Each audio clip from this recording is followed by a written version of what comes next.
be sure, Mr. President, I will, and Mr. Orbán, I will not go so far as the late John McCain, who called you on the floor of the American Senate a neo-fascist in bed with Putin. So it's not my words, before. And also, I will not come back to all the violations that have been put in this report. Let's be honest between each other. The inconvenient truth is that under these circumstances, it will be impossible today, Mr. Orbán, that Hungary can join the European Union. That is the reality of today.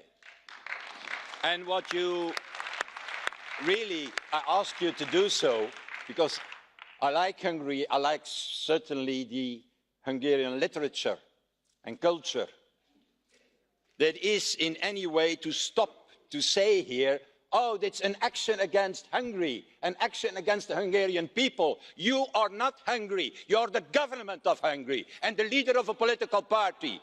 And Hungary is far more and far more eternal than you are. But my intervention is not to you.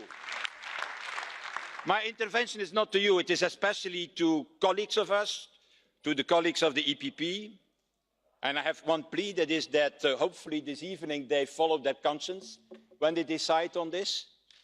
And I know that's not always easy to do so, because we are talking about somebody of the family, and I can tell you I have got the same problem at a certain moment. That was the moment where we had a dilemma to push out of our family, Jörg Haider of the FPÖ, and we did it at the end. Also based on conscience, because we thought that more important than size and power is in fact principles and values. And the second reason is for European reasons, Manfred. What we are living today is the survival and existential battle on the survival of the European project. And Mr. Orbán is publicly siding with Salvini, openly discussing the disruption of this European project. Well, we need that it not happens in the coming years. And my last argument and reason is mainly because, and I will recognise it, that doesn't happen often, that the European Union is based on Christian democratic principles, beliefs and energy for decades. And we all know them: Adenauer, Schuman, Monnet, De Gasperi.